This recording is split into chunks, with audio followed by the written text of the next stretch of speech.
எல்லா போர்கள்லையுமே வந்து மக்கள் பாதிக்கப்படுவார்கள், அது புரியாதா உங்களுக்கு? அந்த சிவிலியன் கேஷுவாலிட்டிஸ் அவாய்ட் பண்றதுக்காக நாங்க நிறுத்தினோம், மனிதநேய அடிப்படையில் நிறுத்தினோம். அங்க அப்பா உங்க மனிதநேயத்தை தூக்கி உங்க மண்டையில வச்சு கொளுத்த, உன் நாட்டுக்குள்ள உன் காட்டுக்குள்ள தீவிரவாதி கூடாரம் போட்டு உட்கார்ந்து இருக்கிறான், பாகிஸ்தான் சாக்லேட் சாப்பிட்டுட்டு இருக்கிறான் அப்படின்னா வாங்கி கொடுத்தது யாரு? அவ எப்படி 83 நாள் இங்க சர்வைவ் ஆயிட்டு இருக்கிறான் காட்டுக்குள்ள? அதையே அவ பிடிக்க வக்கில்ல. விஜய் ஷா அப்படின்றவரு சோபியா குரேஷிகள் தீவிரவாதிகளின் தங்கைகள்னு பேசி இருக்கிறாரு. அதுக்கு என்ன பதில்? நீ சாயங்காலம் 7 மணிக்கு மோடி வந்து சொல்லுவாரா? மோடி கிழிப்பார், மோடி கிழிப்பார். தீவிரவாதிகளை சுட்டு வீழ்த்தி இருக்கிறோம், அதில் பாதிக்கப்பட்ட மக்கள் சந்தோஷமா இருப்பாங்க, ஆனால் எதிர்கட்சிகள் அப்படி இருக்கிற மாதிரி தெரியலையே அப்படின்னு. முதல்ல அவன் சந்தோஷமாவே இருக்க மாட்டான். அமித்ஷாவுக்கு இந்திய மக்களுடைய மனநிலையே புரியவில்லை. அவருடைய நினைப்பு என்ன அப்படின்னா, உனக்கு என்ன உன் பொட்டல் ஸ்டைலா அந்த நான் வைக்கிறேன் பொட்டு. ஜெய்சங்கரை வந்து இப்போ இன்னைக்கு அமித்ஷா கேட்கிறாரு, உங்கள் நாட்டின் உள்துறை அமைச்சர், உங்கள் நாட்டின் வெளியுறவுத்துறை அமைச்சரை நீங்கள் நம்ப மாட்டீர்களா அப்படின்னு சொல்லிட்டு. நம்ப முடியாது. இல்லை, அவங்க லக்ஷ்மி தைபா அமைப்பை சார்ந்தவர்கள் கன்ஃபார்ம் பண்ணியாச்சு, அஃபிஷியல் ரிப்போர்ட் வந்துருச்சு, அவங்க கன்ஃபார்ம். ஆனா எப்படி உள்ளவன் தான் என்ன பாதுகாப்பு குறைபாடுன்றதை மட்டும் என்கிட்ட கேட்காதீங்க, நான் சொல்ல மாட்டேன். ஷர்மிளா டாக்கிஸ் நேயர்களுக்கு வணக்கம். இந்த நேர்காணலில் நாம் சிந்திக்கிருப்பவர் ஊடகவியலாளர் திரு இந்திரகுமார் தேரடி அவர்கள். வணக்கம். ஆபரேஷன் மகதேவ் மூலமாக பஹல்காம் நடந்த அந்த தாக்குதலில் ஈடுபட்ட தீவிரவாதிகள் 3 பேரை சுட்டு கொண்டிருப்பதாகவும், இதில் இந்தியன் ஆர்மி, சிஆர்பிஎஃப் மற்றும் ஜம்மு அண்ட் காஷ்மீர் போலீஸ் இணைந்து அந்த ஆப்ரேஷன் நடத்தியிருப்பதாக இன்றைக்கு உள்துறை அமைச்சர் அமித்ஷா அவர்கள் பாராளுமன்றத்தில் சொல்லியிருக்காரு. குறிப்பாக எஃப்எஸ்எல் ரிப்போர்ட், ஃபாரன்சிக் ரிப்போர்ட் மூலமாக, சயின்டிஃபிக் ரிப்போர்ட் மூலமாக அவர்கள் தான் அப்படின்னு ஆணித்தரமாக சொல்லப்படுது. இன்னொரு புறம் ப. சிதம்பரம் அவர்கள் எழுப்பியிருந்த கேள்வி, இதில் சந்தேகங்கள் இருப்பதாக அவர் சொன்னது அடுத்து அவர் சொல்லியிருக்காரு, குறிப்பாக சாக்லேட் பயன்படுத்தியது, துப்பாக்கிகள் பயன்படுத்தியது அப்படின்னு பார்க்கிற போது அதெல்லாம் பாகிஸ்தான் மேடாக இருக்கு, இதுல இருந்தே தெரியலையா அப்படின்னு அவர் கேட்கிறாரு. உங்களுடைய பதில் என்ன இருக்கு? பாகிஸ்தான் மேடாக அந்த சாக்லேட் பயன்படுத்தப்பட்டிருக்கிறது, பாகிஸ்தான் வழியாக ஊடுருவி இருக்கலாம், பாகிஸ்தான் இருந்தால் அனுப்பப்பட்டார்கள் என்பதற்கு இது மட்டுமே போதுமான ஆதாரமாக மாறிவிடுமா என்றால் இல்லை அப்படின்றது தான் உலக அளவில் இருக்கக்கூடிய ரெஸ்பான்ஸ். இந்தியாவிலிருந்து பல்வேறு எம்பிக்கள் அடங்கிய பல்வேறு குழுக்கள் பல்வேறு நாடுகளுக்கு பயணப்பட்டன. ஆனால் அவ்வளவு பயணங்களும் ஏற்படுத்திய விளைவு என்ன? எந்த வெளிநாட்டு மந்திரியாவது, எந்த வெளிநாட்டு பிரதமராவது இந்தியாவின் பக்கத்தில் தான் நான் நிற்கிறேன், பாகிஸ்தான் ஒரு தீவிரவாத நாடு என்று அறிவித்திருக்கிறார்களா என்றால் இல்லை. அவங்கள பொறுத்த வரைக்கும் இந்தியாவும் வர்த்தக உறவில் இருக்கக்கூடிய நாடு, பாகிஸ்தானும் வர்த்தக உறவில் இருக்கக்கூடிய நாடு. 2 நாட்டுக்கு இடையில இருக்கக்கூடிய எங்களுடைய வர்த்தக உறவுல எந்த பாதிப்பு வந்துடக்கூடாதுன்றதை தவிர மற்ற நாடுகள் யாருக்கும் இதை பற்றி எந்த அக்கறையும் செலுத்தவில்லை. காரணம் என்ன அப்படின்னா, மோடி அரசாங்கம் எடுத்திருக்கக்கூடிய எடுத்தேன் கவிழ்த்தேன் தனமான முட்டாள்தனமான நடவடிக்கைகள். முதல்ல அடிப்படையில் இருக்கக்கூடிய பிரச்சனை எதையுமே பேசாம போற போக்குல நான் அங்கதான் அட்டாக் நடத்திட்டேன், இங்கே அட்டாக் நடத்திட்டேன், அங்க அவனை சுட்டுட்டேன், இங்கே இவனை சுட்டுட்டேன்னு சொல்றாங்களே தவிர இது பற்றி ஏதாவது கைது ஏதாவது செய்யப்பட்டிருக்கிறதா? இப்ப 2011 அதுக்கு முன்னாடி இன்னைக்கு நாடாளுமன்றத்தில் என்ன நடக்குது அப்படின்றத பேசணும். ராஜ்நாத் சிங் பாதுகாப்புத்துறை அமைச்சர்னு சொல்றாங்க, ஆனா உண்மையிலேயே அவர் தான் பாதுகாப்புத்துறையின் அமைச்சராக செயல்படுகிறாரா அப்படின்றதுல பலத்த சந்தேகங்கள் கிளம்பி இருக்கிறது. காரணம் என்ன? பெஹல்காம் தாக்குதல் நடக்கிறது. தாக்குதல் நடந்ததற்கு பிறகு ராஜ்நாத் சிங்கினுடைய ரெஸ்பான்ஸ் என்ன? ஏதாவது ஆணித்தரமான கருத்தை வெளியிட்டிருக்கிறாரா? உலக அளவில் இருக்கக்கூடிய பல்வேறு நாடுகளோடு வெளியுறவுத்துறை அமைச்சரை வைத்து தொடர்பு கொண்டு இது குறித்து என்ன நடவடிக்கை எடுக்கப்பட்டிருக்கிறது? 2008 இருக்கட்டும், 2011 இருக்கட்டும், இந்தியாவில் பல்வேறு இடங்கள்ல தாக்குதல் நடந்த போது உலக அளவில் இருக்கக்கூடிய பல்வேறு நாடுகள் இந்தியா எதுவுமே கேட்காமலே தாமாக முன்வந்து பாகிஸ்தானின் மீது நடவடிக்கையை அறிவித்துக் கொண்டிருந்தார்கள். இப்போதும் கூட பிரிண்ட் உள்ளிட்ட தளங்கள்ல அது பற்றிய செய்திகளை நம்ம பார்க்க முடியும், எந்த அளவுக்கு உலகம் இந்தியாவுக்கு ஆதரவாக நின்றதுன்னு. இன்றைக்கு அப்படி யாராவது நின்று இருக்கிறார்களா? இல்லை. இந்த கேள்விகள் தான் பிரச்சனை. 2வது, இந்த தாக்குதல் நடைபெற்றதற்கு பிறகு என்ன நடந்துச்சுன்னு பேசுறாங்களே தவிர இந்த தாக்குதல் நடத்தப்பட்டதற்கான காரணம் என்ன, இந்த தாக்குதல் நடத்தியவர்கள் எப்படி ஊடுருவினார்கள், இவர்கள் யார் என்பது குறித்து எந்த தெளிவான விவரமாவது வெளியிடப்பட்டிருக்கிறதா? அத்தனை ஹெலிகாப்டர் அங்க அடிச்சேன், இத்தனை ஹெலிகாப்டர் இங்க அடிச்சேன், எங்க பக்கமும் சேதாரம் இருக்கு, ஆனா அது என்னன்னு வெளியே சொல்ல முடியாதுன்னு சொல்லிட்டு இந்திய மக்களுக்கே இந்தியாவின் பாதுகாப்புத்துறைக்கு என்ன பாதிப்பு ஏற்பட்டு என்பதை தெரிவிக்க முடியாத வக்கற்ற அரசாகத்தான் இந்த அரசாங்கம் இருக்கிறது. அதுதான் நாடாளுமன்றத்துல ராகுல் காந்தி, கனிமொழி, கௌரவ் கோகோய் உள்ளிட்ட எம்பிக்கள் தொடர்ந்து எழுப்பி கொண்டிருக்கிறார்கள். இன்றைக்கு ராகுல் காந்தி பேசுகிறார், ராஜ்நாத் சிங் பேசும்போது ஒரு குறுக்கீடு செய்திருக்கிறார், ரொம்ப முக்கியமான ஒரு குறுக்கீடு. ராஜ்நாத் சிங் என்ன சொல்றாரு அப்படின்னா, மே 10 நாங்க வந்து இத்தனை இது அடிச்சோம், அத்தனை இது அடிச்சோம், அதுக்கப்புறம் வந்து பாகிஸ்தானுடைய டிஜிஎம் கால் பண்ணாரு, டிஜிஎம் கால் பண்ணி போதும் நிறுத்திக்கலாம் அப்படின்னு சொன்னாரு. உடனே நானும் நிறுத்திட்டேன். என்னங்க முட்டாள்தனமா இருக்கு. எதுக்கு அவன் நிறுத்த சொன்னா நீ ஏன் நிறுத்தின அப்படின்ற கேள்வியை ராகுல் காந்தி எழுப்பி இருக்கிறார். அதற்கு பதிலே இல்லை. உடனே யாரு அமித்ஷா பதில் சொல்ல வர்றாரு. அந்த பதில் தான் இந்தியாவே ஆடி போன பதில், அசந்து போன பதில். எல்லா போர்கள்லையுமே மக்கள் பாதிக்கப்படுவார்கள், அது புரியாதா உங்களுக்கு? அந்த சிவிலியன் கேஷுவாலிட்டிஸ் அவாய்ட் பண்றதுக்காக நாங்க நிறுத்தினோம், மனிதநேய அடிப்படையில நிறுத்தினோம். அங்க அப்பா உங்க மனிதநேயத்தை தூக்கி உங்க மண்டையில வச்சு கொளுத்த என்ன மாதிரியான பேச்சு இந்த பேச்சு? ராகுலோ அல்லது மற்றவர்களோ எழுப்பின கேள்வி ரொம்ப டைரக்டான கேள்வி. உள்நாட்டு பாதுகாப்பில் குறைபாடு ஏற்பட்ட காரணத்தால் தான் இந்த ஊடுருவல் நடந்திருக்கிறது. அதற்கு யார் பொறுப்பேற்றுக் கொள்ள போகிறீர்கள்? அதற்கு காரணம் யார்? அவங்கள நீங்க அக்கௌண்டபிளா மாத்திருக்கீங்களா இல்லையா? இதுதான் ரொம்ப சிம்பிளான கேள்வி. அக்கௌண்டபிலிட்டியா இருக்கிறனாலதான் அந்த 3 நபர்களையும் சுட்டு கொன்னாச்சு. உள்ள வந்ததுக்கான காரணம் என்ன? அப்ப நாளைக்கு மறுபடியும் 3 பேர் வருவா சுட்டுக் கொள்ளுவ, நாளைக்கு மறுபடியும் 5 பேர் வருவா சுட்டுக் கொள்ளுவ, வந்துகிட்டே இருப்பானா? இந்தியாவின் அமைதியை சீர்குலைக்கணும், அதுக்காக நடத்தப்பட்ட தாக்குதல். இப்ப இந்த தாக்குதல் நடந்து எவ்வளவு நாட்கள் ஆகிவிட்டது? இந்த தாக்குதல் நடைபெற்றதற்கு பிறகு 83 நாட்கள் ஆகிவிட்டது. இந்த 83 நாட்களும் அந்த தீவிரவாதி அதே பகுதியில தான் சுத்திட்டு இருக்கிறான், அதே காட்டுக்குள்ளதான் இருந்திருக்கிறான். எப்படி அவன் இங்கேயே சுத்திட்டு இருக்கிறான்? எப்படி இவனை மானிட்டர் பண்ண? இவங்க என்ன சொல்றாங்க? நாங்க சேட்டலைட் இமேஜை வச்சு கண்டுபிடிச்சோம். பாகிஸ்தானுக்கு உள்ளுக்குள்ள ஒரு பில்டிங்கு, அந்த பில்டிங்க்கு உள்ளுக்குள்ள யார் யார் இருக்கிறாங்க, அவங்க அதல பாதாளத்துல என்னென்ன பதுக்கி வச்சிருக்கிறாங்கன்றதெல்லாம் நாங்க வானத்துல இருந்து பார்த்து குறி வச்சு சுட்டு கொண்டோம் சொன்னாங்களா இல்லையா? உன் நாட்டுக்குள்ள உன் காட்டுக்குள்ள தீவிரவாதி கூடாரம் போட்டு உட்கார்ந்து இருக்கிறான், பாகிஸ்தான் சாக்லேட் சாப்பிட்டுக்கிட்டு இருக்கிறான் அப்படின்னா வாங்கி கொடுத்தது யாரு? அவன் எப்படி 83 நாள் இங்க சர்வைவ் ஆயிட்டு இருக்கிறான் காட்டுக்குள்ள? அதையே அவ பிடிக்க வக்கில்ல. அப்போ உள்நாட்டு பாதுகாப்பில் இருக்கக்கூடிய குறைபாட்டை பற்றி இந்த அரசாங்கம் ஏதாவது வாய் திறந்திருக்கிறதா? இல்ல. மாறா என்ன பண்றாங்க அப்படின்னா, கேள்விக்கு பதில் இல்லாம சென்டிமெண்ட் பிளே பண்ண ஆரம்பிச்சிருக்கிறாங்க. அந்த குடும்பத்தை சேர்ந்தவர்கள் எல்லோரும் இப்ப சந்தோஷமா இருப்பாங்க. எப்படிங்க சந்தோஷம்ன்ற வார்த்தையை பயன்படுத்த முடியும்? ஆமா, கல்யாணம் ஆகி ஒரு 6 நாள்ல தன்னுடைய கணவள இழந்துட்டு நிற்கக்கூடிய ஒரு பெண்ணு அதை பார்த்து இன்னும் அந்த சம்பவம் மனசுல நிக்குது. இப்ப அதுக்காக 3 பேர் சுட்டு கொண்டு அவங்கள சந்தோஷமா இருப்பாங்க. ஒரு 100 நாள் கூட ஆகல, இன்னும் வருஷம் கூட சாமி கும்பிடல. பொதுவா இந்து முறைப்படி இப்படி பாதிப்புக்கு உள்ளான பெண்கள், கணவனை இழந்தவர்கள் அல்லது மனைவி இழந்தவர்கள், வீட்டுல ஒரு துக்கம் நடந்துருச்சு அப்படின்னா 1 வருஷத்துக்கு கோயிலுக்கு கூட போக மாட்டாங்க. அந்த 1 வருஷம் அவங்களுக்கு அந்த துக்கத்தை அனுசரிக்கிறதே தான் அவங்களுடைய வேலையாக கடைபிடிப்பாங்க. இப்ப ஒண்ணும் இல்லைங்க. இப்ப என்னுடைய உறவினர் ஒருத்தர் அல்லது என்னோடு இருக்கக்கூடிய ஒருத்தர், அவரை யாரோ ஒருத்தன் சுட்டு கொன்னுட்டான். சுட்டு கொன்னவரை இன்னொருத்தர் சுட்டு கொன்னுட்டான். அப்ப என்ன, நான் சந்தோஷப்படுவேனா ஆறுதல் அடைவேனா? ஆறுதல் வேணா அடையலாம், சரி ஏதோ படந்துருச்சு. ஆனா என் இழப்புக்கு என்ன பதில்? நான் இழந்தவனுக்கு என்ன பதில்? என் பக்கத்தில் இருந்தவனுடைய கொலைக்கு என் எதிரில் இருந்தவனுடைய ஒரு கொலையை வச்சு நீ சமப்படுத்திட்ட. இது எனக்கு எப்படி சந்தோஷத்தை தரக்கூடியதா மாறும்? நீ சொல்ற அதே பெண், அமித்ஷா சொல்லுகின்ற அதே பெண்ணை பாஜகவினுடைய சங் பரிவார கும்பல் தீவிரவாதிகளோடு தொடர்பு படுத்தி, பல்வேறு ஆண்களோடு தொடர்பு படுத்தி கேவலமாக சித்தரித்து வீடியோக்களை வெளியிட்டுக் கொண்டிருந்தார்களே, அது அவங்களை காயப்படுத்தாதா? அந்த காயத்திலிருந்து அவர்கள் எப்படி மீண்டு வருவார்கள்? அந்த பெண் பேசின பேச்ச இந்தியாவால மறக்க முடியுமா? தீவிரவாதத்துக்கு மதம் இல்லைன்னு அந்த பொண்ணு சொன்னாங்க. அதுக்கு அவங்க என்ன பண்ணாங்கன்னா, அந்த பொண்ணோட இன்ஸ்டாகிராம் ஐடிக்கு போய் அவங்க யாரெல்லாம் ஃபாலோ பண்றாங்க, அதுல ஆம்பளை ஐடியை பூரா ஃபில்டர் பண்றது, அந்த ஆம்பளை ஐடியில முஸ்லீம் ஐடியை பூரா ஃபில்டர் பண்றது, இவங்க கூடலாம் இந்த அம்மாவுக்கு தொடர்பு இருக்குன்னு ஆபாசமா அருவருப்பா பேசக்கூடிய பேச்சுக்களை பாஜக தானே செய்தது. சரி, லெப்டினன்ட் கர்னல் சோஃபியா குரேஷியை வச்சு பிரஸ் மீட் கொடுத்தீங்க. நீ எதுக்கு சோஃபியா குரேஷியை கூப்பிட்டு வந்தன்றது ஊர் உலகத்துக்கே நல்லா தெரியும். நாங்க முஸ்லீமுக்கு ஆதரவா இருக்கிறோன்ற ஒரு பாவலா காட்டுவதற்காக சோபியா குரேஷியை கூட்டிட்டு வந்தீங்க. சோபியா குரேஷி பிரஸ் மீட் கொடுத்துட்டு போறாரு. பாஜகவை சேர்ந்த அமைச்சர், மத்திய பிரதேசத்தினுடைய அமைச்சர், பாஜக தலைவர் விஜய் ஷா அப்படின்றவரு சோபியா குரேஷிகள் தீவிரவாதிகளின் தங்கைகள்னு பேசி இருக்கிறாரு. அதுக்கு என்ன பதிலு? நீ சாயங்காலம் 7 மணிக்கு மோடி வந்து சொல்லுவாரா? மோடி கிழிப்பார். மோடி என்ன சொல்லுவாரு? ஏன் இப்ப நேத்து இந்த தீவிரவாதிகளை சுட்டு கொண்ட இமேஜ் சொல்லிட்டு இருக்கிறாங்கல்ல, இது தகவல் படி என்ன அப்படின்னா நேற்று இரவு நடந்த அல்லது நேற்றே நடந்த தாக்குதல் அப்படின்னு சொல்றாங்க. இப்ப இமிடியேட்டா சுட்டு இப்ப உடனே போட்டோவை கொடுக்கல. அவங்க என்ன சொல்றாங்க? ஃபோரன்சிக் எவிடன்சஸ் கன்ஃபர்ம்ட் அப்படின்றாங்க. சோ நீங்க கொன்றதற்கு பிறகு அந்த உடல்களை ஆய்வுக்கு உட்படுத்தி அந்த ஆய்வின் முடிவுகள் வந்திருக்கிறது.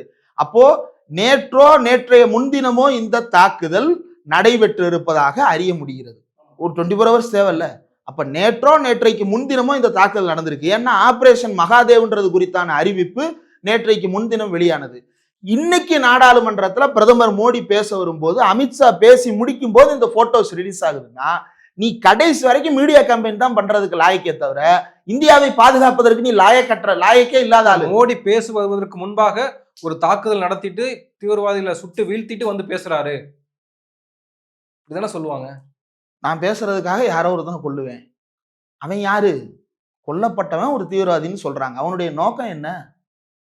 அப்பதான் அவன் இன்னும் எத்தனை பேரை கூட்டிட்டு வந்திருக்கான்னு தெரியும். இல்ல மன்மோகன் சிங் அரசு போல, காங்கிரஸ் அரசு போல, பிரதமர்களை போல அமைதியாகவோ சும்மாவே இருக்க மாட்டோம். ஒன்னும் இல்ல, இது மோடி ஆட்சி பதிலடி கொடுத்திருக்கோம். பிரிண்ட்ல 2025 ஜனவரி 14 வந்து ஒரு கட்டுரை வெளியாகி இருக்கு.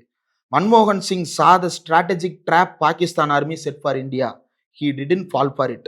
Instead of starting a war with Pakistan and giving it exactly what it wanted, the Manmohan Singh government worked to isolate Pakistan and arrest the masterminds of 2008 Mumbai attacks. 2008ஆம் ஆண்டு நடத்தப்பட்ட அந்த தாக்குதலுக்கு பிறகு பாகிஸ்தான் எதிர்பார்த்தது என்ன? இந்தியா தன்னோடு போருக்கு வர வேண்டும் என்று. ஆனால் மன்மோகன் அதை செய்யவில்லை. மாறாக அதை செய்யாமல் அவர் என்ன செய்தார் என்றால், உலகம் பாகிஸ்தானை தனிமைப்படுத்துவதற்கு என்ன செய்ய வேண்டுமோ அதை செய்தார். இதுதான் பொலிட்டிக்கல் மாஸ்டர் மைண்ட்ன்றது. இதுதான் அரசியலை கையாளுவது என்பது. அது அவங்க கைது செய்தார்கள், சம்பந்தப்பட்ட நபரை கைது செய்தார்கள். பாஜக கைது செய்திருக்கிறதா? யாராவது ஒருத்தரை கூட்டிட்டு வந்திருக்கியா? ஏன் கூட்டிட்டு வர முடியல? சரி, நீ கைது செய்தன்னு அறிவிக்க கூட வேண்டாம். கைது செய்து அவன்கிட்ட இன்டெலிஜென்ஸ் ஆவது கலெக்ட் பண்ணணும்ல. அவனை வந்து நீ கார்னர் பண்ணிட்ட, அவனை சுட்டு பிடிச்சு அவனை வந்து விசாரணைக்கு எடுத்திருக்க வேண்டியதானே? ஏன் விசாரணைக்கு எடுக்க முடியல? அப்ப வேற ஏதோ பிரச்சனை இருக்கு அப்படின்ற சந்தேகங்கள் எழுது. இதை எழுப்புனா நீ பாகிஸ்தான் கைகூலி, நீ வெளிநாட்டுக்காரன் சொல்றதை நம்புற. தீவிரவாதிகளை சுட்டு வீழ்த்தி இருக்கிறோம், அதுல பாதிக்கப்பட்ட மக்கள் நீ சந்தோஷமா இருப்பாங்க, ஆனா எதிர்கட்சிகள் அப்படி இருக்க மாதிரி தெரியலையே அப்படின்ற. முதல்ல அவன் சந்தோஷமாவே இருக்க மாட்டான். என் கொலைக்கு பதிலாக இன்னொரு கொலை நடந்ததுனால நான் சந்தோஷப்படுவேனா அப்படின்னா சந்தோஷப்பட மாட்டேன்.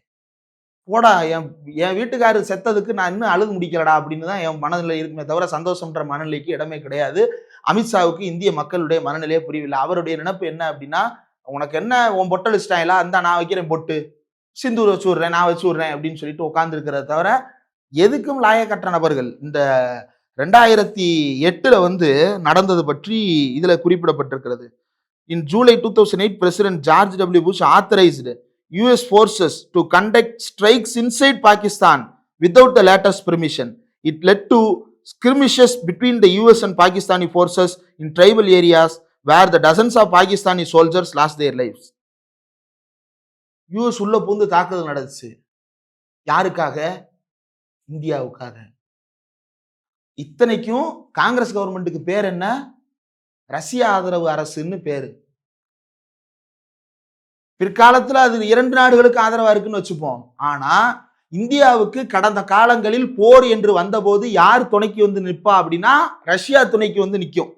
அது பங்களாதேஷோட இருக்கட்டும் அல்லது பாகிஸ்தானோட இருக்கட்டும், பேச்சுவார்த்தை நடத்துறதுக்கும் ரஷ்யாக்காரன் வந்து நிற்பான், போர் நடத்துறதுக்கும் ரஷ்யாக்காரன் வந்து நிற்பான். எவ்வளவு கப்பல் வேணும் நான் அனுப்புறேன்னு முதலா வந்து நிற்கக்கூடியது ரஷ்யா. காஷ்மீர் பிரச்சனையா நான் வரேன், நீ ஓகேனா நான் வரேன் அப்படின்னு நிற்கக்கூடியது ரஷ்யா. அதனால பாகிஸ்தானுக்கும் யூஎஸுக்கும் இடையில நெருக்கம் அதிகரிப்பதாக எல்லாம் தகவல் இருந்தது. அப்படி இருந்த காங்கிரஸ் கவர்மெண்ட்டுக்கு ஆதரவாக ஜார்ஜ் வாஷிங்டன் புஷ் என்ன செய்யறாரு அப்படின்னா, பாகிஸ்தானுக்கு உள்ள யூஎஸ் போர்சஸ் அனுப்பி ஸ்ட்ரைக் நடத்துறாரு. யாருக்கு ஆதரவாக நடத்துகிறார்? இந்தியாவுக்கு ஆதரவாக நடத்துகிறார். உனக்கு ஆதரவாக இந்த ட்ரம்ப் ஏதாவது ஒண்ணு செய்திருக்கிறாரா? உன்னை கேவலப்படுத்துறாரு. உன் ஊர்க்காரனை, உன்னோட சொந்த ஊர்க்காரனை, உன்னுடைய சொந்த ஊர்க்காரனை, உன்னுடைய சகோதரனை சங்கிலியால் பிணைத்து விமானத்தில் ஏற்றி அடிமை போல திருப்பி அனுப்பி இருக்கிறார், அடித்து அனுப்பி இருக்கிறார்கள். ஒருவேளை உணவு இல்லாமல் அவர்களை திருப்பி அனுப்பி இருக்கிறார்கள், குடிப்பதற்கு தண்ணீர் இல்லாமல் அவரை திருப்பி அனுப்பி இருக்கிறார்கள். இதுதான் உன் யோக்கியதை. ஏன்னா உன்னையே அமெரிக்கா அப்படித்தான் நடத்தியது. மோடிக்கு அமெரிக்காவுக்கு இருக்கிற உறவு தெரியும்ல. இன்றைக்கு ஒரு பிரதமர் ஆயிட்டதுனால உள்ள போயிட்டு ஹவுடி மோடி ஹவுடி ட்ரம்ப்னு தெரிகிறாரே தவிர இது முன்னாடி வரைக்கும் அவருக்கு என்ன இருந்தது அப்படின்னா உள்ள நுழைய தடை. அமெரிக்காவுக்குள்ள மோடி நுழையவே முடியாதுன்னு தடை விதிக்கப்பட்டிருக்கு. டிப்ளமேட்டிக் மூலம் பாஜக ஆதரவாளர்கள் சொல்றாங்க. அமைதியா இருப்பது டிப்ளமேட்டிக். கண்ணுல ஃபயர் விட்டா டிப்ளமேட்டிக்கா? எடிட்ல ஏங்க பிக்சார்ட் இந்த மாதிரியான ஏற்கனவே அமெரிக்கா போன்ற நாடுகள்ல ரேஷனலிசம் அதிகமா இருக்கு, இந்தியர்களுக்கு எதிராக அதிகமா அவங்க பேசுறாங்க, குரல் அவன் கொடுக்குறாங்க. இந்தியனுக்கு எதிராக பேசல, இல்லீகல் மைக்ரன்ஸுக்கு எதிராக பேசுறான். இல்லீகல் மைக்ரன்ஸ் இங்க இருந்து ஏன் அங்க போறான்?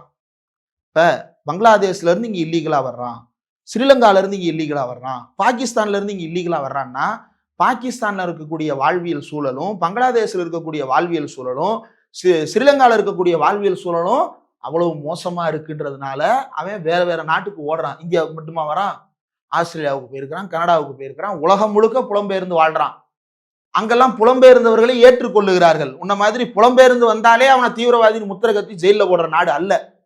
உலகத்தின் அத்தனை இன்னைக்கு மனிதநேயம் பேசுறாரு அமித்ஷா, உலகின் அவ்வளவு நாடுகளும் கையெழுத்து போட்டிருக்கு. எதுல?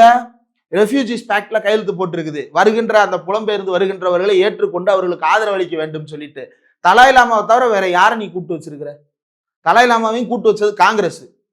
இன்னைக்கு நீ யாரை கூட்டு வச்சிருக்கிற அப்படின்னா, அங்கிருந்து பங்களாதேஷ்ல இருந்து ஓடி வந்த முன்னாள் அதிபரை தான் இன்னைக்கு நீ பாதுகாத்து வச்சிருக்கிய தவிர அங்க இருக்கக்கூடிய சாமானியர்களுக்கு நீ என்ன கொடுத்திருக்கிற? அப்ப இவங்களை பூரா தீவிரவாதி தீவிரவாதி தீவிரவாதின்னு காட்டுறதுதான் உன்னுடைய நோக்கமே. உங்களுடைய அரசியல் அஜெண்டாவே இதுதான். அப்ப இங்க இருந்து ஒருத்தன் அமெரிக்காவுக்கு ஓடுறான்னா இங்க அவனுடைய வாழ்வு நிலை எவ்வளவு மோசமா இருந்திருந்தா இங்க இருந்து அவன் அங்க ஓடுவான். பஞ்சம் பிழைக்க வழி இல்லாம ஓடி இருக்கிறான் சார், நடந்து ஓடி இருக்கிறான். ஓடி இருக்கிறான்னா இங்க இருந்து பிளைட் புக் பண்ணி போறது இல்ல, எங்கெங்கயோ எப்படி எப்படியோ பணத்தை செலவு பண்ணி புரட்டி இங்க இருந்து மெக்சிகோவுக்கு போய் காடு மேடு கடல் வழியா அவன் வந்து தடுமாறி உயிரை பணைய வச்சு அங்க போறான். இவ்வளவு உயிரை பணைய வச்சு அவன் ஏன் அங்க போகணும்? அந்த 50 லட்சம் ரூபாயை வச்சுட்டு இங்கேயே அவன் இருந்திருக்கலாமே. ஏன் 50 லட்சம் ரூபாய் கடனை உடனே எங்கிட்டு இருந்தாது புரட்டி ஏன் இங்க இருந்து அங்க ஓடுறான்? 50 லட்சம் ரூபாய் புரட்டக்கூடிய வழி இருக்கிற ஒருத்தன் இந்த தமிழ்நாட்டுக்கு வந்திருந்தா எவ்வளவு பெரிய தொழில் செய்து எவ்வளவு பெரிய செல்வந்தனா வாழலாம். அந்த 50 லட்சம் ரூபாயை முதலீடா போட்டு இங்க உட்கார்ந்து ராஜ வாழ்க்கை வாழலாமே சார். ஏன் அவன் குஜராத்துக்காரன் அமெரிக்காவுக்கு ஓடுறான் 50 லட்சம் ரூபாய் எடுத்துக்கிட்டு? ஏன்னா உன்னுடைய நாட்டில் வாழ்வதற்கு தகுதியே இல்லாத நாடுன்னு அவன் நம்புறான். அதனால அவன் ஓடுறான், ஏதோ ஒரு அந்நிய நாட்டை நம்பி ஓடுறான். அவனை தான் இன்னைக்கு சங்கிலி போட்டு திருப்பி அனுப்புறான், இந்த அக்யூஸ்ட் புடி அப்படின்னு சொல்லிட்டு. இதை எதிர்த்து கேள்வி கேட்க வக்கு இருக்கா? ஜெய்சங்கரை வந்து இப்ப இன்னைக்கு அமித்ஷா கேட்கிறாரு, உங்கள் நாட்டின் உள்துறை அமைச்சர், உங்கள் நாட்டின் வெளியுறவுத்துறை அமைச்சரை நீங்கள் நம்ப மாட்டீர்களா அப்படின்னு சொல்லிட்டு. நம்ப முடியாது. என் நாட்டு வெளியுறவுத்துறை அமைச்சரை மேல எனக்கு நம்பிக்கை இல்லை. நம்பிக்கை இல்லாமல் போவதற்கு எனக்கு எல்லா உரிமை இருக்கு. அதனாலதானே நம்பிக்கையில்லா தீர்மானம் கொண்டு வர்றோம். ஒரு மனிதர் மீது நாடாளுமன்றத்திலேயோ சட்டமன்றத்திலேயோ பொறுப்பில் இருப்பவர்கள் மீது நம்பிக்கையில்லா தீர்மானம் கொண்டு வருவதற்கு வழி இருக்கா இல்லையா? அரசியலமைப்பு சட்டம் அதை அனுமதிக்குதா இல்லையா? நாடாளுமன்றம் அதை அனுமதிக்குதா இல்லையா? ஏன் அனுமதிக்குது? ஏன்னா தேர்ந்தெடுக்கப்பட்ட ஒரு பிரதிநிதி அமைச்சராக இருப்பவர் மீது நம்பிக்கை இல்லாமல் போவதற்கான எல்லா உரிமையும் எனக்கு இருக்கு. நம்பிக்கைக்கு பாத்திரமா அவர் நடந்துக்கிறணும். அப்படி நடந்துக்கிட்டாரா? நடக்கலையே. அவர் என்ன சொல்றாரு? Where is United States in this அப்படின்னு கேட்கிறாரு. அப்படின்னா என்ன அர்த்தம்னா, யுனைடெட் ஸ்டேட்ஸ் இந்த விவகாரத்துல என்ன ரோல் பிளே பண்ணுச்சுன்னு கேட்கிறாரு, அல்லது எங்க தலையிட்டதுன்னு கேட்கிறாரு. இவரு United states is in the US அப்படின்றாரு. இப்படி ஒரு ஜோக்கரை எங்கேயாவது பாத்திருக்கீங்களா நீங்க? இவங்களுடைய சுஷ்மா ஸ்வராஜ் கூட வெளியுறவுத்துறை அமைச்சரா இருந்திருக்காங்க, பிரணாப் முகர்ஜி இருந்திருக்கிறாரு. இப்படி ஒரு ஜோக்கரை நீங்க எங்கேயாவது? எதிர்கட்சிகள் இதுல கேள்வி கேட்பதற்கு உரிமையே கிடையாது. எல்லையில கடந்த காலங்கள்ல எல்லையில தாக்குதல் நடந்துட்டு இருந்தப்போ ஏன் பார்த்துட்டு இருந்தீங்க? ஏன் எல்லை தாக்குதலோட நிப்பாட்டிட்டீங்க? அவர் போறாரு, இவங்க பிரிவினைக்கு போறாரு, பாகிஸ்தான் பிரிவினைக்கு போறாரு. பாகிஸ்தானை பிரிப்பதற்கு நீ மட்டும் ஒப்புக்கொள்ளாமல் இருந்திருந்தால் இந்த பிரச்சனை வந்திருக்குமா? வந்திருக்காது. மாறா உள்ளே வச்சு நீ கொண்டிருப்ப. எப்படி மணிப்பூர்ல சுட்டு கொள்றியோ, மணிப்பூர்ல குழி தோண்டி புதைக்கிறியோ, குஜராத்ல எப்படி கலவரம்ன்ற பேர்ல அவனை பூரா வந்து எலும்பு கூட ஆக்குனியோ, எரிச்சு கொன்னியோ, கற்பழித்து கொன்றாயோ, பாலியல் வன்முறை செய்து கொன்றாயோ, அதே போல அங்க வச்சு கொண்டிருப்ப, இங்க வச்சே கொண்டிருப்ப.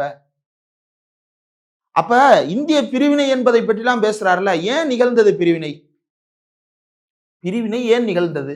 இங்க இருக்கக்கூடிய பார்ப்பன ஏகாதிபத்தியத்திற்கு எதிராகத்தான் அவ்வளவு பேரும் பேசினாங்க. முகமது அலி ஜின்னாவுடைய நோக்கம் என்ன?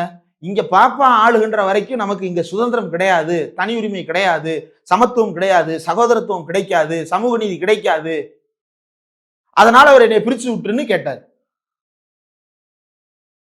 கேட்டார்ல. மக்கள் நம்பி அங்க போனாங்கல்ல. போனவங்களை போக மீதி இங்க இருந்தாங்கல்ல ஒரு கூட்டம், எல்லா முஸ்லீமும் போல. இன்றைக்கும் உலகத்தில், அதுவும் ஆசியாவில் முஸ்லீம்கள் அதிகம் வாழக்கூடிய நாடு, டென்சிட்டி வைஸ் பார்த்தீங்கன்னா இந்தோனேசியா, தாய்லாந்து மாதிரியான சின்ன சின்ன நாடுகள் இருக்கலாம். ஆனா அதிக பேர் வாழக்கூடிய இடம் எது? இந்தியா. ஏன் இந்தியாவா இருக்கு? இந்த இந்தியாவில் இருக்கக்கூடிய மக்கள் நம்மை சகோதரர்களாக ஏற்று வாழுவார்கள் என்று தனது இனத்தைச் சேர்ந்த தலைவரையே நம்பாமல் இந்த நாடு, நாட்டு மக்கள், இந்த நாட்டின் அரசியலமைப்பு சட்டம், அம்பேத்கர், நேரு, காந்தி இவர்கள் மீது இருந்த நம்பிக்கையால் இந்த மக்கள் இங்கு குடியிருந்தார்கள். உன் மேல இருந்த நம்பிக்கையால இங்க குடியிருக்கல. உன் மேல நம்பிக்கை இல்லைன்றதுனாலதான் இங்க இருந்து அவ்வளவு பேர் தெரிச்சு ஓடுனான் பாகிஸ்தானுக்கு. இவன் நம்மளை வாழ விட மாட்டான். இந்த நடவடிக்கை மீது சந்தேகத்தை எழுப்புனா, சந்தேகப்பட்டா இது வந்து கேள்வி ரொம்ப ஸ்ட்ரெயிட்டான கேள்வி. அவன் எப்படி உள்ள வந்தான், எப்படி தாக்குதல் நடத்தினான், இவ்வளவுதானே கேள்வி. இது பாகிஸ்தானுக்கு ஆதரவான கேள்விகள் இப்படி எல்லாம் கேட்கறது, அதெல்லாம் ரெண்டாவது. கேள்வி ரொம்ப ஸ்ட்ரெயிட்டான கேள்வி. அவன் எப்படி உள்ள வந்தான், அதுக்கு இப்போ வரைக்கும் பதில் சொல்லலையே. அவன் எப்படி உள்ள வந்தான்றத சொல்லிட்டு இதை கேட்கறதே தப்பான நோக்கம்ன்றதை நீங்க அதுக்கப்புறம் சொல்லுங்க. அஜ்மல் கசாப் மாதிரி யாராவது ஒருத்தனை கைது பண்ணி காட்டிருக்க வேண்டியதானே, ஏன் காட்ட முடியல? என்ன உனக்கு நோக்கமே அது கிடையாது. பாகிஸ்தான் என்ன விரும்புகிறதோ அதை ஆடி காட்டுவது. இப்ப சாமிநாதன் சார் கூட மிரட்டுவாரு கோர்ட்ல வச்சு. என்னன்னு மிரட்டுவாரு? சொல்லு, இப்பவே சொல்லு, உடனே சொல்லு, இப்பவே சொல்லு, உடனே சொல்லு, நீ கோலையா, நீ சிரிப்பு, நீ காமெடி பீஸ், உடனே சொல்லு, ப்ரொவோக் பண்ணுவாரு. கீழே இருக்கிறவங்க ப்ரொவோக் ஆக வேண்டிய அவசியம் கிடையாது. அவருடைய முன்முடிவு இவர் ப்ரொவோக் ஆயிடுவாரு நம்பி இவர் கேட்டுக்கிட்டு இருக்கிறாரு. அவர் ப்ரொவோக் ஆக வேண்டிய அவசியம் இல்லை. அந்த மாதிரி அமித்ஷா வந்து இப்ப என்ன செய்யறாரு அப்படின்னா, ராகுலை ப்ரொவோக் பண்றது. நீ பாகிஸ்தான் கைக்கூலி, நீ பாகிஸ்தான் கேள்வியை கேட்கிற அப்படின்னு சொல்லிட்டு ப்ரொவோக் பண்ண பாக்குறாரு. ராகுல் தெளிவா கேட்கிறார். என் கேள்வி ரொம்ப ஸ்ட்ரெயிட் சார். உள்நாட்டு பாதுகாப்புன்னு ஒண்ணு இருக்கு. என்னென்ன இருக்கு? சிஆர்பிஎஃப் இருக்கு, ஐடிபிபி இருக்கு, பிஎஸ்எஃப் இருக்கு, சிஏஎஸ்எஃப் இருக்கு, ஆர்ஆர் இருக்கு, இன்னும் பல்வேறு அமைப்புகள் இருக்கு, இந்தியன் ஆர்மி இருக்கு, இந்தியன் ஏர்போர்ஸ் இருக்கு, இன்டெலிஜென்ஸ் பியூரோ இருக்கு. இப்படி 10க்கும் மேற்பட்ட அமைப்புகள் பார்டரை பாதுகாத்துட்டு உட்கார்ந்து இருக்கிறானே, அவனை தாண்டி இவன் எப்படி சார் உள்ள வந்தான்? இதுக்கு பதில் சொல்லுங்க சார். யாராவது ஒரு டிஜிபியோ அல்லது யாரோ ஒருத்தரோ இவருக்கு கீழே இருந்த பட்டாலியன்ல பாதுகாப்பு குறைபாடு இருந்துச்சு சொல்லுங்க. இருந்தா சொல்லுங்க, இல்லைன்னா இல்லைன்னு சொல்லுங்க. அவன் வானிலிருந்து குதித்தான். வானிலிருந்து குதித்தான்னா ஏர்போர்ஸ் ரேடார் என்ன பண்ணிட்டு இருந்துச்சு? சென்னையில ஒன்றிய அரசுக்கு சொந்தமான அந்த மீட்டராலஜிக்கல் அம்பர்லா வேலை செய்யாம கிடக்க, அந்த மாதிரி அங்கேயும் வேலை செய்யாம கிடக்கா? அவன் எப்படி வந்தான்? மாயமா இப்ப இந்த கடவுள் கதையெல்லாம் சொல்லுவாங்க. சுயம்பு மண்ணிலிருந்து பூத்தார், அந்த மாதிரி உள்ளுக்குள்ளிருந்து பூத்துக்கிட்டு வந்தானா அந்த 3 தீவிரவாதியும்? எங்க இருந்தோ உள்ள வந்தான்ல, எப்படி வந்தான்? அதை சொல்லுங்க. அவனை ஏன் பிடிக்க முடியல? அதுக்கு யார் பொறுப்பு?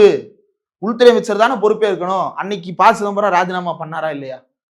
இன்னைக்கு இவங்க என்ன செய்யறாங்க? எவ்வளவோ அதிகாரம் கொண்ட அமைப்புகள் அதற்கு பிறகு உருவாக்கப்பட்டதுல. ஊப்பாலாம் எப்படி கடுமையாகுது? அதற்கு பிறகுதானே கடுமையாகுது. என்ஐஏ எப்ப கடுமையாகுது? அதற்கு பிறகுதானே கடுமையாகுது. இப்ப அவ்வளவு அதிகாரம் பொருந்திய அமைப்புகளை வச்சிருக்குல்ல, வச்சு நீ என்ன பண்ற? ஒரு அம்பேத்கரை தூக்கி உள்ள போடுறதுக்கும், மார்க்சிஸ்ட தூக்கி உள்ள போடுறதுக்கும், ஒரு திராவிட இயக்கக்காரரை உள்ள போடுறதுக்கு தான் அதை பயன்படுத்தியே தவிர தீவிரவாதியை உள்ள போடுறதுக்கு நீ பயன்படுத்தல. இல்ல அவங்க லக்ஷ்மி தைபா அமைப்பை சார்ந்தவர்கள் கன்ஃபார்ம் பண்ணியாச்சு. எஃப்எஸ்எல் ரிப்போர்ட் வந்துருச்சு. அவங்க கன்ஃபார்ம். ஆனா எப்படி உள்ள வந்தா, என்ன பாதுகாப்பு குறைபாடுன்றதை மட்டும் என்கிட்ட கேட்காதீங்க, நான் சொல்ல மாட்டேன். ஏன் சொல்ல மாட்டேங்கிற? நாடாளுமன்றத்துல தெரிவிக்கணும்ல அந்த கருத்தை. எதிர்கட்சி தலைவருக்கு தெரிவிக்கணும்ல. அவர் கேள்வி எழுப்புறதுல என்ன தப்பு இருக்கு? மும்பை அட்டாக் நடந்த போது நீங்க என்ன கேட்டீங்க? அவன் எப்படி உள்ள வந்தான்னு கேட்டீங்க. மன்மோகன் சிங் பதில் சொன்னாரு. எப்படி தாக்குதல் நடந்துச்சுன்னு கேட்டீங்க. மன்மோகன் சிங் பதில் சொன்னாரு. அவன் யாருன்னு கேட்டீங்க. மன்மோகன் சிங் பதில் சொன்னாரு. என்னன்னு கேட்டீங்க, பதில் சொல்லிட்டாரு. எல்லாத்துக்கும் பதில் சொன்னாங்களே, நீ எதுக்காவது பதில் சொல்லி, நான் அடிச்சிட்டேன்டா, அவனை கொன்னுட்டேன்டா, போய் பேசலாம். இப்படியா போய் பேசுவ? வாய் கூசாமலா போய் பேசுவ? இந்த ஒன்றிய அரசாங்கத்தில் இருக்கிறவங்களுக்கும் கணக்கு வழக்குக்கும் ஏதோ ஒரு பெரிய கேப் இருக்கு. நிர்மலாவும் இப்படித்தான் வாய்க்கு வந்த கணக்கை சொல்றது. அண்ணாமலை இப்படித்தான் பல லட்சக்கணக்கான எஃப்ஐஆர் போட்டதா சொல்லுவாரு, கோடிக்கணக்கான பேர் என்கவுண்டர் பண்ணதா கூட சொல்லுவாரு. இப்படி வாய்க்கு வந்ததை உளறி கொண்டிருக்கிறார்கள். அமித்ஷா நாடாளுமன்றத்தில் வாய்க்கு வந்ததை உளராமல் கேட்ட கேள்விக்கு ஸ்ட்ரெயிட் ஃபார்வர்டான ஒரு பதில் சொல்வதற்கு யோக்கியதை இருக்கான்னா இல்ல. அப்போ மக்கள் முன்னாடி அம்பலப்பட்டிருக்கிறார்கள். அதை சால்ஜாப்பு செய்வதற்காக அவனை கொண்டுட்டோம் இவனை கொண்டுட்டோம் போட்டோவை காட்டலாம். கொன்னதெல்லாம் சரி ராஜா, அது எப்படி ராஜா உள்ள வந்தான்? யார் அவனை உள்ள விட்டா? எப்படி இவ்வளவு நாள் 83 நாள் தாக்குதல் நடத்திட்டு நீ பாகிஸ்தான்ல இருக்கிற தீவிரவாதியை கண்டுபிடிச்சு இங்க இருந்து குண்டு வீசுறியே, உள்ளேயே உட்கார்ந்து இருக்கிறானே ஒருத்தன் 3 பேரு டென்ட் அடிச்சுட்டு, அவனை ட்ரேஸ் பண்றதுக்கு ஏன் இவ்வளவு நாள் ஆச்சு உனக்கு? அடுத்து மோடி வர போறாரு, மோடி வந்து பேச போறாரு. வரட்டும், பேசுனதுக்கு பிறகு பார்ப்போம் மோடி என்ன சொல்றாரு அப்படின்றத. மோடி இவங்க எல்லாரையும் பேச விட்டுட்டு கடைசி இப்ப இந்த விவாதம் நடக்கும்போது அவைக்கு இருக்கணும்ல, ஏன் இல்லை? எங்க போனாரு? ராஜராஜ சோழனுக்கு மண்டபம் கட்டுறேன், அதான் சூவே தெளிவா கேட்டாரு. ராஜராஜ சோழன் வாழ்ந்த காலத்துல வேறு ஒரு மன்னர் ஐயா என்னைய தாக்காதீங்க அப்படின்னா ஓங்கி 2 அடி அடிச்சு இன்னொரு தாக்குதலை வேணா நடத்திருப்பானே தவிர தாக்குதல் நடத்தாம திரும்பி வரமாட்டான். நீ ராஜராஜ சோழன் விழாவிலையும் ராஜேந்திர சோழன் விழாவிலையும் பேசிட்டு இங்க வந்து அவன் சொன்னான்றதுனால நான் நிப்பாட்டிட்டேன்னு சொல்றேன். நீ தான் என்ன சொல்ற, நேரு பாகிஸ்தான் ஆக்குபைடு காஷ்மீரை விட்டு கொடுத்துட்டாருன்னு. நீ எதை விட்டு கொடுக்கறதுக்காக தாக்குதலை நிப்பாட்டின? அந்த கேள்விக்கு என்ன பதிலு? நீ ஏன் ராஜா தாக்குதலை நிப்பாட்டின? தாக்குதலை கண்டினியூ பண்ணி பாகிஸ்தான் ஆக்குபைடு காஷ்மீரை மீட்டு எடுத்திருக்க வேண்டியதானே? கெஞ்சரவனை எப்படி நம்ம அடிக்க முடியும்? அவன் கெஞ்சுறான்னா அவன் பலவீனமா இருக்கிறான்னு தானே அர்த்தம். ஓ, அவர் பலமாகிற வரைக்கும் வெயிட் பண்ணுவீங்க. அப்ப நீ ஆடுறது வந்து அரசியல் சதுரங்கம். பாகிஸ்தான் அரசியலுக்கும் ஓ அரசியலுக்கும் லாபகமான ஒரு சதுரங்க விளையாட்டை நீ விளையாட பாக்குற அப்படின்றதான பொருள் இதுல. உள்நோக்கம் எல்லாம் இல்ல. அருள்மொழி அம்மா சொன்னது போல வெளிப்படையான நோக்கம் இதுல இருக்கு. நன்றி, நிறைய விஷயங்களை தெளிவுபடுத்திருக்கீங்க. உங்க நேரத்துக்கு மிக்க நன்றி.